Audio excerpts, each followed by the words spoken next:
Saviez-vous qu'il existe un type de rêve qu'il ne faut raconter à personne? Ce type de rêve, si vous le racontez, peut vous mener à votre perte. Écoute ça, ça pourra être très utile.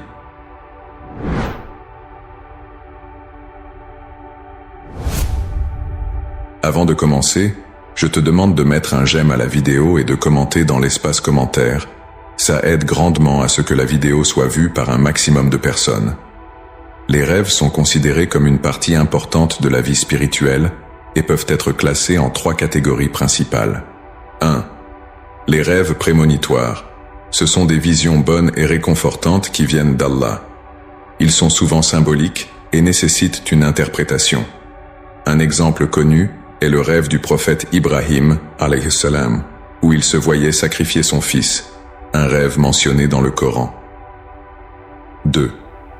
Les rêves personnels. Ces rêves sont le reflet des pensées et des préoccupations personnelles. Ils ne portent pas de message divin et sont souvent liés à la vie quotidienne du rêveur, et font souvent référence à des actions que le rêveur a vues dans la journée ou a fait. Ce type de rêve ne doit pas nous alerter car c'est quelque chose de totalement normal et habituel. 3. Les cauchemars. Provenant de Shaitan, le diable, ces rêves sont destinés à causer de la détresse et de la peur.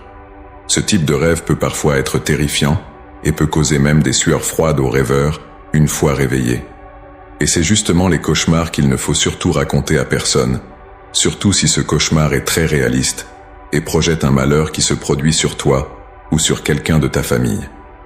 Le prophète, sallallahu alayhi wa sallam, nous dit à ce sujet: « Lorsque l'un de vous fait un rêve qu'il aime, alors ce rêve vient certes d'Allah. Qu'il loue Allah pour ce rêve et qu'il le divulgue. Par contre, s'il rêve d'autre chose que cela parmi ce qu'il déteste, alors ce rêve vient certes de Shaitan. Qu'il demande protection à Allah contre son mal et qu'il ne le divulgue à personne, ainsi il ne lui nuira pas. » Comme vous venez de le voir, pour que le mauvais rêve ne nous nuise pas, nous devons demander protection auprès d'Allah et ne raconter ce cauchemar à personne.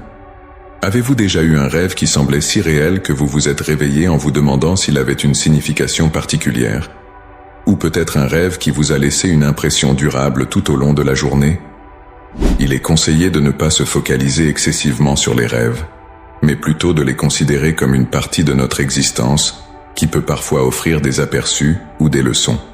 Pour interpréter un rêve, il est important de se tourner vers une personne savante dans le domaine, un savant ou un imam reconnu dans ce domaine, car une mauvaise interprétation peut conduire à la confusion ou à l'erreur.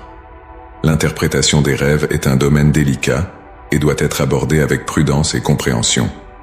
Les rêves ne sont pas un jeu, il est formellement interdit de mentir sur des rêves pour faire peur aux gens ou essayer de se prendre pour quelqu'un de spécial. Ceci est un énorme péché.